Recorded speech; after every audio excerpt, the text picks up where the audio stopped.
सही कहा कि 3 फरवरी 2005 का मामला है, जो झालावाड़ के मनोर थाना के करीब जो है ये पूरा मुद्दा हुआ था।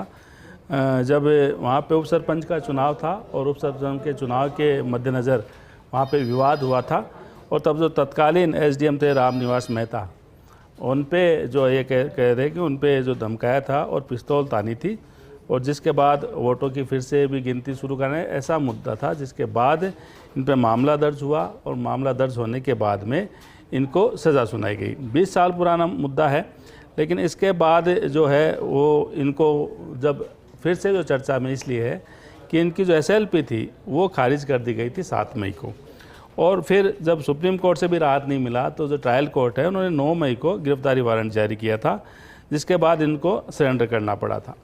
और सरेंडर करने के साथ ही, और जब सुप्रीम कोर्ट से जब इनकी जो एसएलपी जो खारिज हो गई, तब से तय हो गया था कि इनकी सदस्यता जाएगी।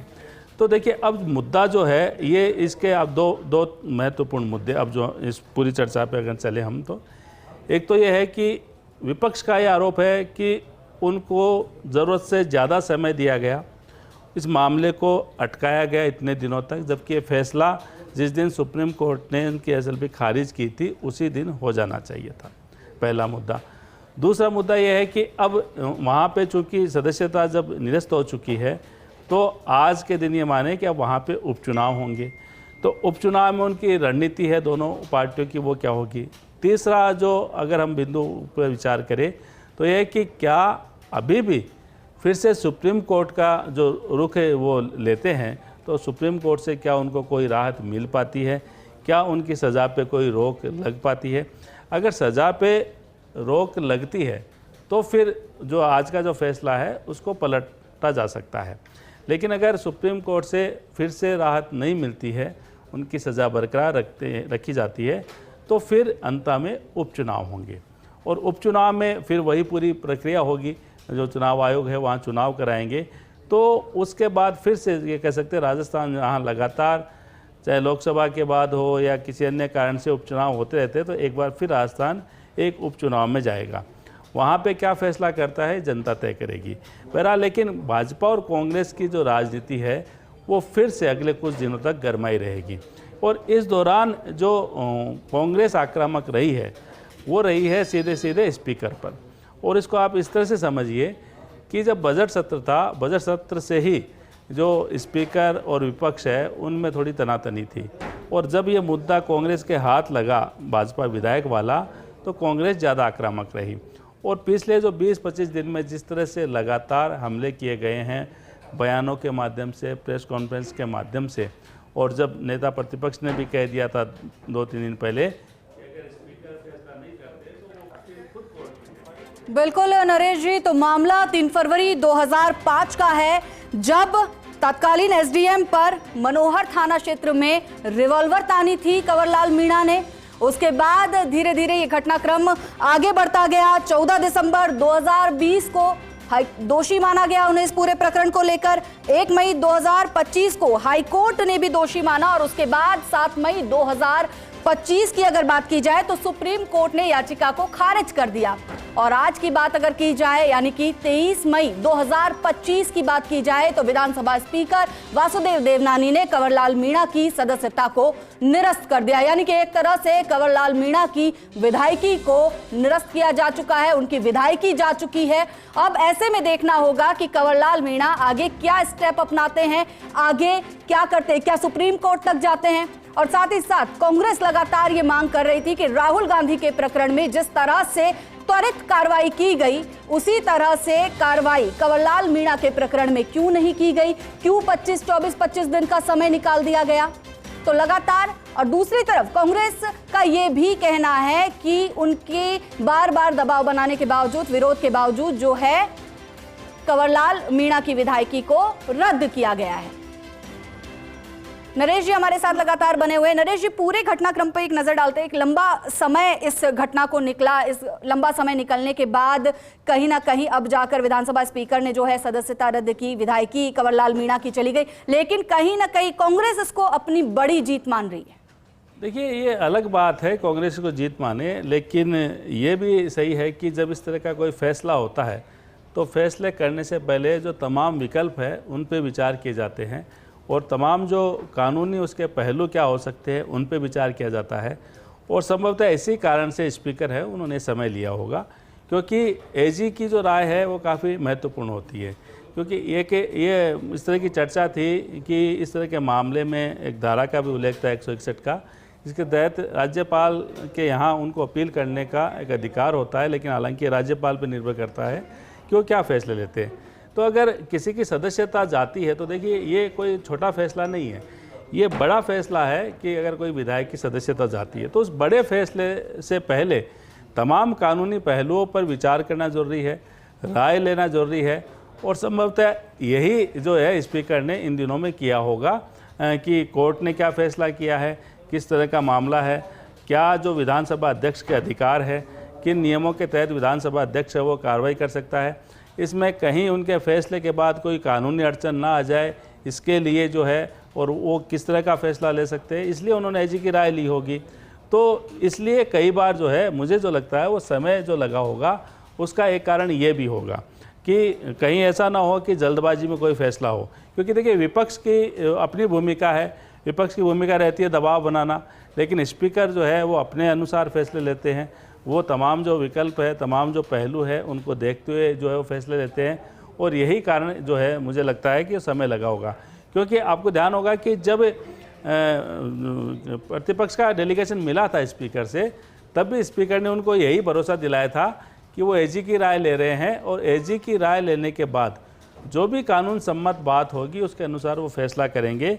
अगर सदस्यता रद्द करने का अगर उसमें राय आती है और यही एकमात्र है तो सदस्यता रद्द भी की जाएगी। और आज उन्होंने फैसला किया भी है, तो कहाँ ये नहीं है कि उनके फैसले से कि कोई कानून को उन्होंने अवहेलना की, उनके कोई कहीं जाके इधर जाके कोई ऐसा किया हो। देखिए इस तरह के जो बड़े फैसले होते हैं उससे पहले तमाम जो पहलू है उन पर विचार करना लाजमी होता है और यही स्पीकर ने भी किया। बिल्कुल नरेश जी, तमाम पहलुओं पर विचार करना जरूरी होता है। हमारे साथ योगेश जी भी लगातार बने हुए हैं।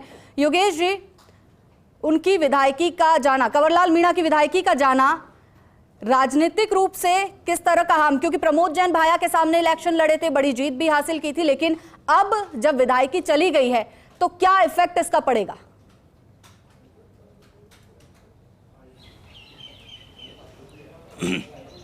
देखिए सबसे बड़ा इफेक्ट तो यही होगा कि राजस्थान की विधानसभा को एक और उपचुनाव का सामना करना पड़ेगा।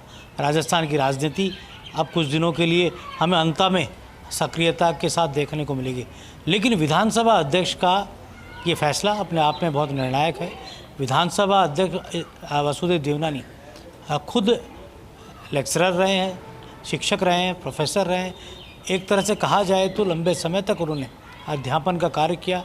राजस्थान में 2 बार वो शिक्षा मंत्री के ओहदे पर रहे वसुंधरा राजे की सरकार के समय, और एक गुणी विधायक के नाते ही उन्हें विधानसभा के अध्यक्ष पद पर बैठाया गया था। और जो ये देर लगी, विपक्ष इसको मुद्दा बना रहा है, लेकिन विधानसभा अध्यक्ष देर ले सकते हैं। और ऐसा नहीं कि राजस्थान की विधानसभा के इन्हीं अध्यक्ष ने किसी विषय पर देर लगाई हो। इससे पूर्ववर्ती भी जो विधानसभा के अध्यक्ष हैं वो देर लगा चुके हैं कुछ निर्णयों के अंदर, उस वक्त भी हमने देखा था। और पिछली विधानसभा के दौरान भी ऐसा देखा गया, उससे पहले की विधानसभा के दौरान भी ऐसा देखा गया।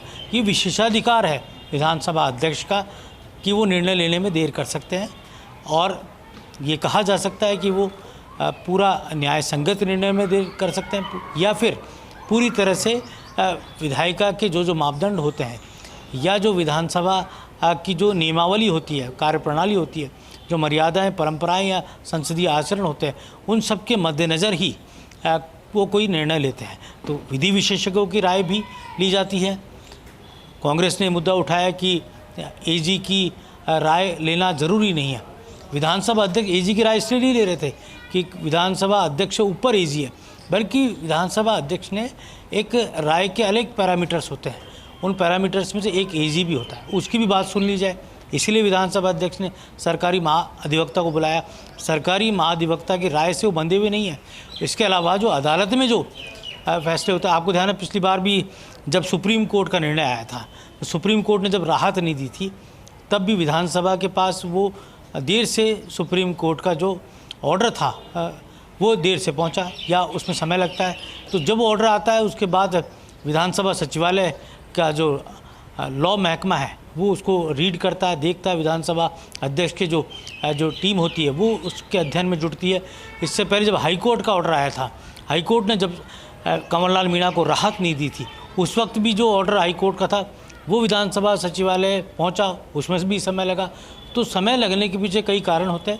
विधानसभा अध्यक्ष के खुद के भी दौरे रहे, वो विधानसभा अध्यक्ष के नाते उन्होंने बाहर विजिट किया, राजस्थान से बाहर भी वो गए। तो ये कहा जा सकता है कि अनेकों कारण हो सकते हैं देरी के पीछे, लेकिन विधानसभा अध्यक्ष का जो निर्णय है वो न्याय संगत होगा। ये विधानसभा अध्यक्ष ने कांग्रेस के डेलीगेशन को साफ तौर पर कह दिया था और उसी न्याय संगत निर्णय के तहत ही कंवरलाल मीणा के मामले के ऊपर फैसला सामने आया। कंवरलाल मीणा क्योंकि खुद भी अलग अलग अदालतों के दरवाजे खटखटा रहे थे, निचली अदालत, उसके बाद हाई कोर्ट, उसके बाद सुप्रीम कोर्ट तक पहुँचे, और कंवरलाल मीणा की कोशिश थी कि किसी भी तरह से वो अपनी विधायकी बचाने में कामयाब हो पाए, किसी भी तरीके से वो न्याय का उन्हें कोई ऐसा दरवाज़ा मिले जहाँ से उन्हें राहत मिले, लेकिन ऐसा नहीं हो पाया। विधानसभा अध्यक्ष लगातार अलग अलग जो जजमेंट्स थे उनको लेकर, और जो पुराने जजमेंट्स थे उनका भी विधानसभा अध्यक्ष ने अध्ययन किया है। तो विधानसभा अध्यक्ष के नाते स्पीकर का जो कर्तव्य होता है, उस कर्तव्य का बोध और कर्तव्य की पालना के अनुसार स्पीकर अपना निर्णय लेता है, और स्पीकर को ना तो बाध्य किया जा सकता है, ना ही स्पीकर से ये कहा जा सकता है कि आप तय समय में ही निर्णय लें। ये कोई भी किसी तरह का रूल्स नहीं है कि स्पीकर को बाध्य किया जाए कि वो आखिर कब निर्णय अपना सुनाएगा। स्पीकर स्वतंत्र है अपने निर्णय को सुनाने के अंदर, और क्योंकि विधायिका के एक महत्वपूर्ण पद पर, एक संवैधानिक पद पर वो बैठे हुए हैं, प्रदेश की सबसे बड़ी पंचायत योगेश जी, लेकिन फिलहाल बड़ी खबर ये कि सदस्यता कंवरलाल मीणा की निरस्त की जा चुकी है। विधानसभा स्पीकर वासुदेव देवनानी ने कंवरलाल मीणा की सदस्यता निरस्त कर दी गई है। प्रदेश की राजनीति से जुड़ी अब तक की ये सबसे बड़ी खबर। बहुत बहुत शुक्रिया नरेश जी आपका भी, योगेश जी आपका भी, इस पूरी और अहम जानकारी के लिए।